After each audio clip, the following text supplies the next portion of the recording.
Hello, I'm Ravi from iSCSI.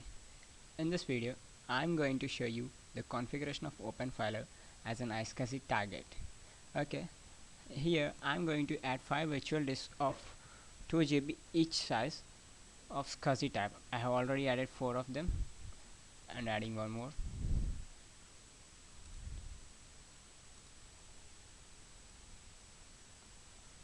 Hard disk, SCSI type, 2 GB.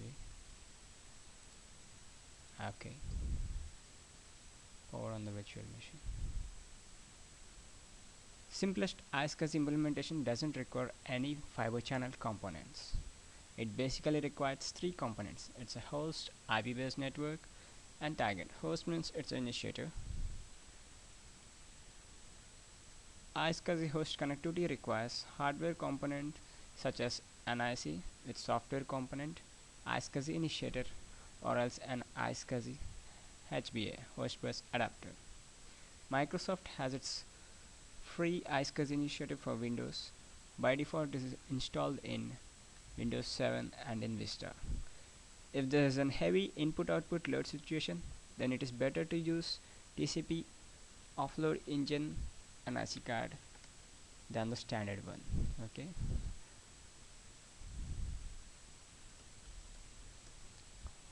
I got an IP address.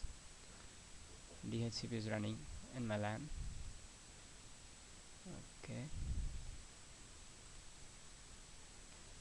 Okay, this is the web interface of the Openfiler. Okay, to use Openfiler as an iSCSI storage server, we have to perform 3 major tasks.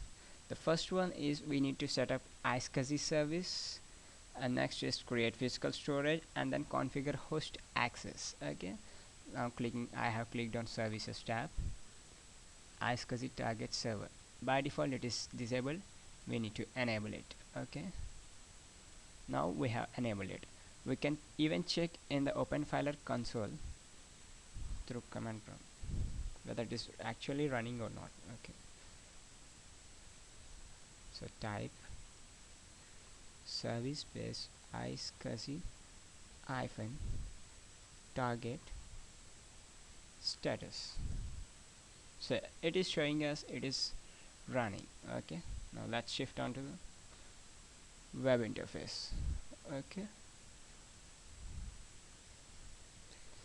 now the next step is configuration of physical storage volume. Okay, now click on volumes tab. Now we need to create new volume, new physical volume. Okay, click over it, and this is HDA. This is the actually the root file system where the Openfiler is actually installed. You have to stay away from here. Okay, and these are the 5 disks which I have added earlier, 5 virtual disks of each of 2 GB. Okay, now we are going to create partitions. Click on this /dev/sda. Okay, scroll down a little bit, and here I am using physical partition type. You can even use RAID array member. Okay, and a primary mode and 2 GB size. Create.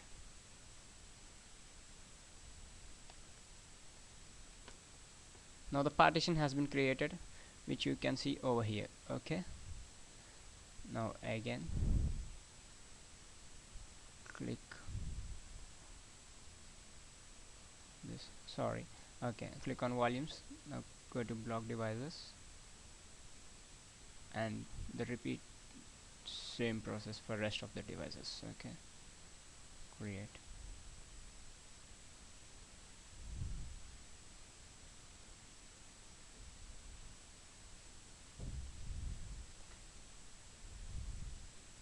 Block devices,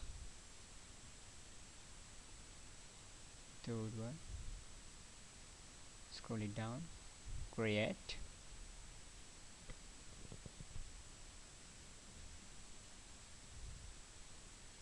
Click on volumes tab, block devices,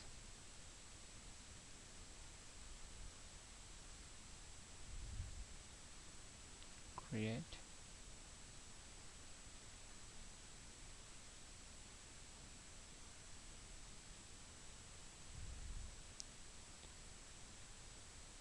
Log devices.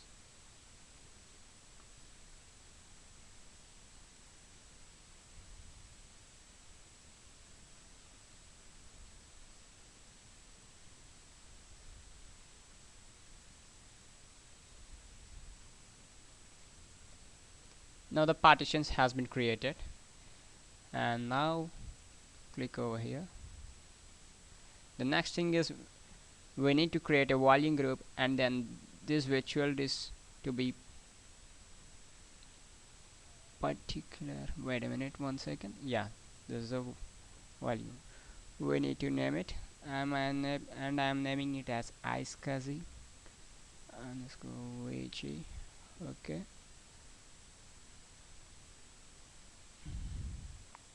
And selecting all this under this volume group and adding.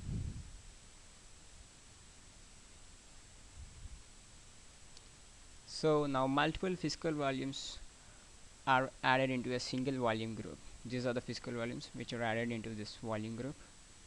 Okay. Now click on add volumes to make one or more logical volumes. Okay. So now I'm creating logical volumes. Okay. I'm naming it as iSCSI underscore volume 1. I'm going to store some technical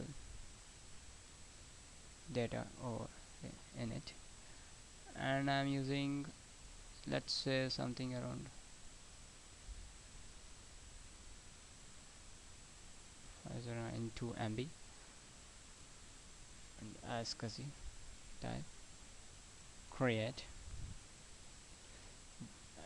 Okay, one logical volume has been created, and one more I am creating it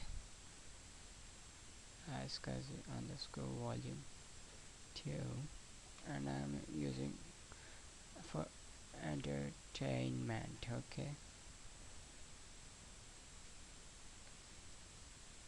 you can use full of it, or else you can leave some space for snapshots.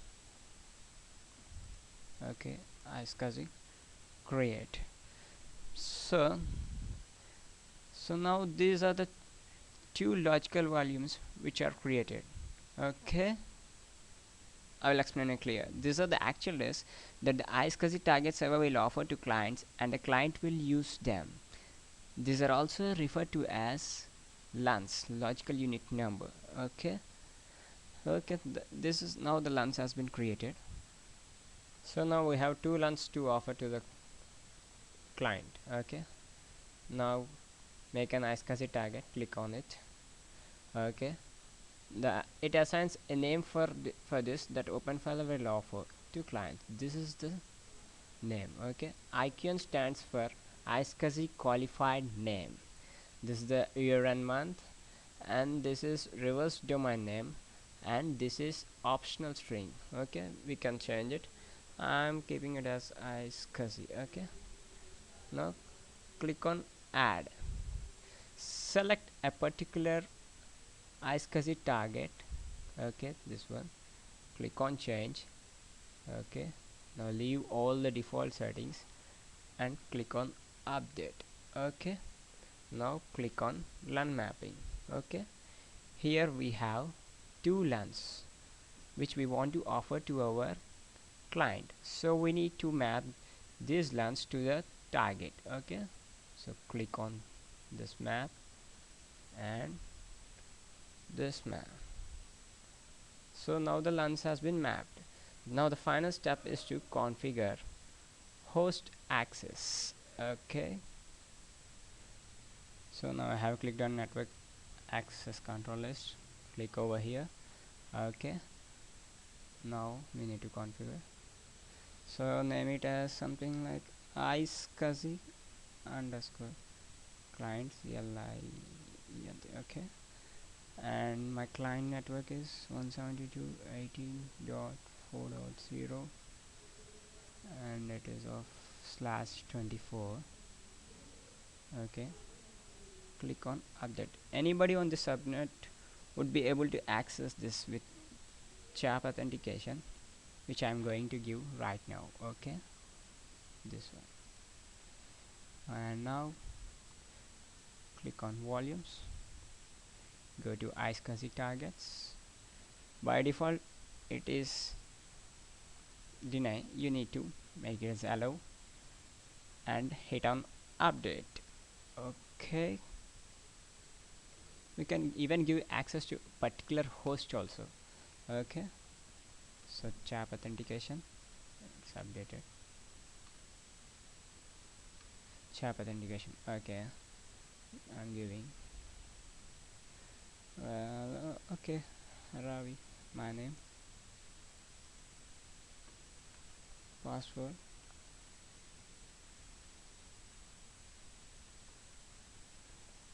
Important thing is the minimum size of chat secret should be of 12 characters and the maximum is of 16 characters.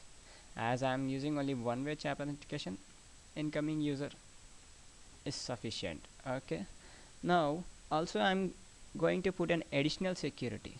Okay, so click on services tab. Okay, iSCSI target setup, add discovery chat user. Okay, I'm adding the user as discovery and the password 1234, the same password I am keeping over here. Okay, and click on add. Okay, it's done. So now we need to know this username and password just to discover the available volumes, and this chat authentication username and password to connect the to the target volume. Okay, okay, this one. Now shift onto the Windows machine, open iSCSI initiator. Okay, this is iSCSI initiator. Now click on discovery. We need to discover the portal 172.18.4.149. click on advanced. Okay, because we have given authentication for the discovery authentication also to discover the volume. Oh, sorry, discovery 1 2 3 4 5 6 and click OK and OK.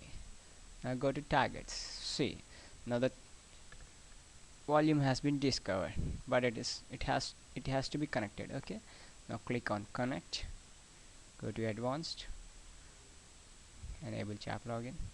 We have given chat authentication also, so enter the username, now the password.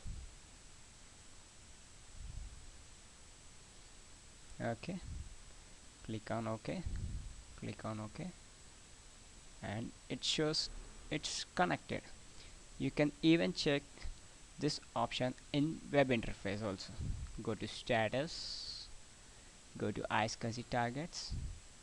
See, it's showing that it is connected to 172.18.4.174. This is my Windows IP. Okay, now go to manage, click on disk management. See, now you need to initialize this. Okay, click. Okay, now we bought both of them onto online. Okay, now create a volume, new simple volume, and DFS format.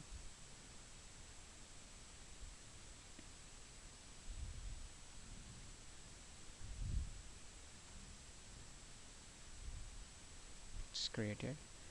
One more.